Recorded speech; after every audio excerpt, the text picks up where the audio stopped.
What is going on, y'all? It is the Caveman back at it again with another video. And now that the 2022 NFL draft class has been finalized, it's now getting to be the time of the year where everybody gives their draft grades for the draft that just happened. Now, of course, at the end of the day, draft grades are probably more for entertainment than they are for actual education purposes because we don't really know how any of these players are going to pan out in the NFL. And hindsight's going to be able to tell us how some of these teams actually did in this draft. But I do still think it's possible to judge to an extent how a team may have done in a given draft, and that's what I'm going to do today. Tell you who I think had the best, the worst, and the most underrated draft. But before we get into that, you guys know the drill around here. Mott's applesauce if you're ever hungry, thirsty, whatever it might be. Mott's applesauce will satisfy whatever satisfying is satisfied with the Caveman guarantee. I promise it will never fail you. So as I mentioned, I'm going to be giving you 3 teams that I thought had the best draft, 3 teams that I thought had the worst draft, and then 2 teams that I thought had a relatively underrated draft, and people aren't really talking about how well they actually did. So I'm going to start with the 3 teams that had the worst draft. This is going to be ranked, so the third team on this list is going to be the best of the worst, if that makes sense. And the first is going to be the worst of the worst. Starting with the best of the worst, if you will, I have the Chicago Bears. They did not have a first-round pick, but they had 2 seconds, and I just did not think they utilized the earlier selections as well as they could have. Throughout this offseason, the Chicago Bears went through a relatively large overhaul, and they lost a lot of key veteran pieces of their roster. They traded Khalil Mack. They lost nose tackle Eddie Goldman, Danny Trevathan, a veteran linebacker they lost, Tariq Cohen at running back, Allen Robinson at receiver. You would have liked to think that this new front office, this new coaching staff that was brought in replacement of Matt Nagy and Ryan Pace would have done a better job at filling out these holes, but I just felt like they really missed the mark on a couple selections in this draft class. The Bears' first pick at pick 39 in the second round was Kyler Gordon out of Washington, and I do think he's going to be an above-average cornerback in the NFL, so I thought this was good value here. But after the Kyler Gordon selection at pick 39, I thought the Chicago Bears draft went downhill from there. With their second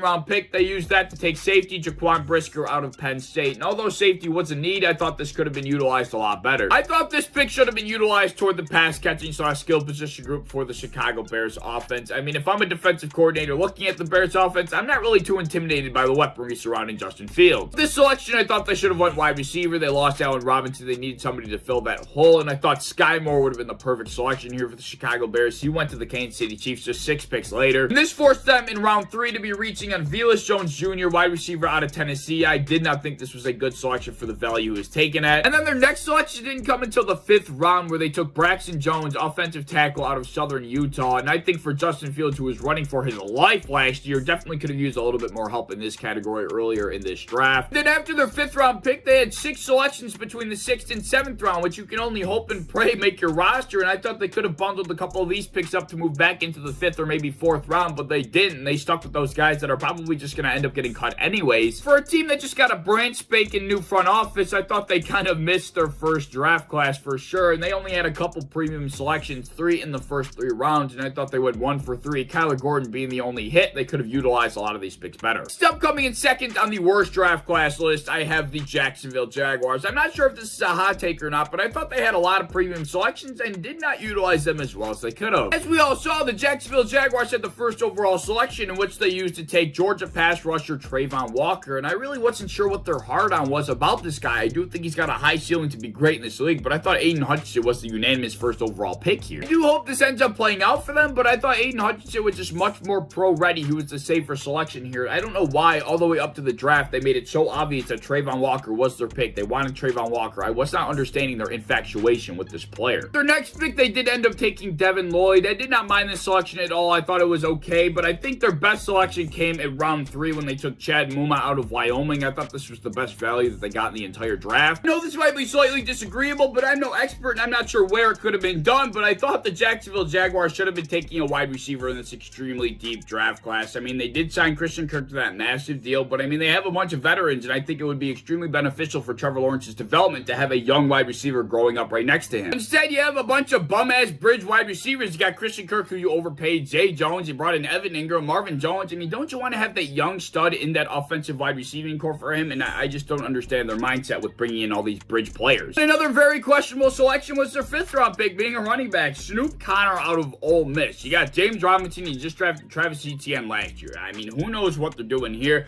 I don't know. I think the Jacksonville Jaguars, for the 2nd year in a row, have not utilized their top premium selections as well as they could have. And you would think, based on the way they've handled the offseason up to this point, they were a team gearing up for a Super Bowl run, when in all reality, they're trying to go through a rebuild, and they're bringing in a bunch of bridge veterans to do so. I don't know. That's just me. That's just my opinion. They did did not have a good draft in my eyes. Then coming in first of the worst draft class of the 2022 NFL Draft, I do have the New England Patriots, of course. I don't care if Bill Belichick turns Cole Strange and Tyquan Thornton into Hall of Famers. These were bad selections for where they were taken at. The value was so piss poor. You could have gotten them so much later. This is one of those instances where you could sit back and say, oh, let's see how they pan out, and then you can make your decision. Well, that doesn't matter, all right? These are two players that Bill Belichick easily could have gotten later on in the draft if he really wanted to, but instead he wasted two top premium picks to take them. I don't know why. No matter what way you want to spin it, no matter what their career paths look like, they are bad selections for the value they were taken at, and there's just no ifs, ands, buts about it. And the funny part is, the rest of their draft really wasn't that bad. I thought taking a quarterback with their 4th round pick was extremely questionable, but it certainly was on par for the way Bill Belichick was drafting. But just because of the value in those first 2 rounds, I mean, it automatically just disqualifies them from having a good to even decent draft. And I don't care which way you want to spin it. I'm not hating because I'm a Bills fan. That's just the facts of it. And the other draft class that I feel like is not getting enough love and is kind of underrated is the Houston Texans draft class. And just like the Jacksonville Jaguars, they had a lot of premium picks, and I just don't think they screwed them up in the same fashion the Jaguars did. So with their first pick being 3rd overall, they went with Derek Stingley. He was being deemed the top cornerback in this draft, or at least 1A to 1B next to Sauce Gardner, and I thought they probably should have went with a pass rusher here, but Derek Stingley is supposed to be that guy, so I don't hate the pick. After that, I thought they killed it from there. I mean, Kenyon Green out of Texas A&M, he was one of the best interior offensive linemen in this class. I think they're going to be trying to protect and surround Davis Mills with as much as they can to see what they got in him, and I really like that plan. Jalen Petrie, the safety out of Baylor, I like that selection, their first 2nd round pick, but their second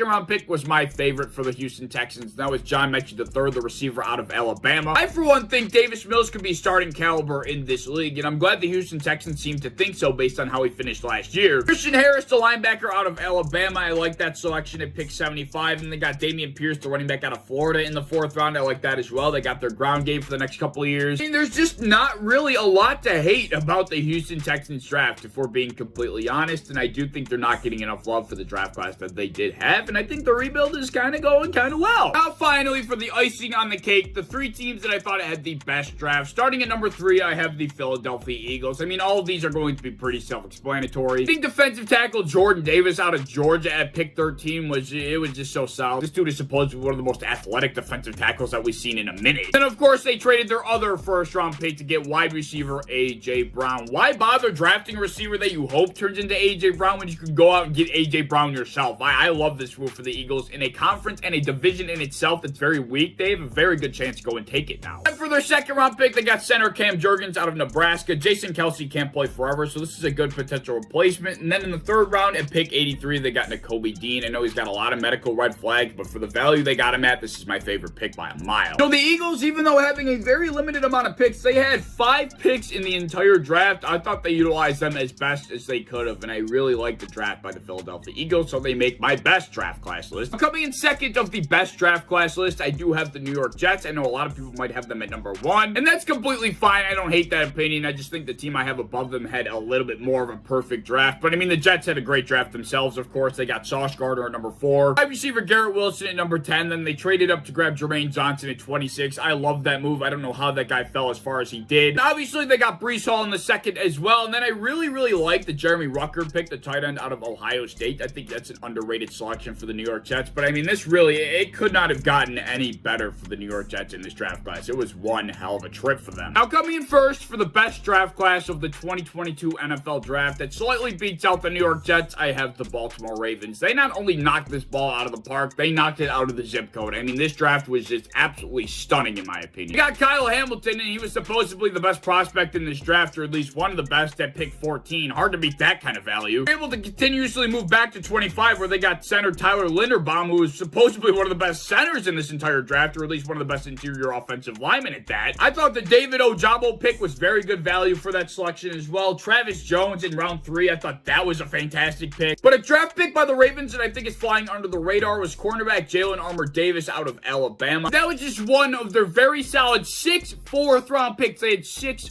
4th round picks because of all the trading back they did, and they kind of knocked each and every one of them out of the park. They also went double tight end. We know that the Baltimore Ravens love their tight ends as well. Just to sprinkle a little bit more love on this draft class, I did like the Tyler Beatty pick in the 6th round. I mean, we all know they love their running backs and their tight ends. We know how their offense runs. I mean, it's just hard for this draft class, in my opinion, to get any better than it really was. So yeah, those are my thoughts. Of course, if you have any other thoughts, leave them down below as well. But as always, if you enjoyed, please like, subscribe, do all the fun stuff. If you want to hit the bell to be notified when I upload, I'd appreciate that. And to go over to Twitter, follow me over there. I'd appreciate that as well. I have a TikTok down in my description that I think you should check out. And I hope to see you in the next one. Peace.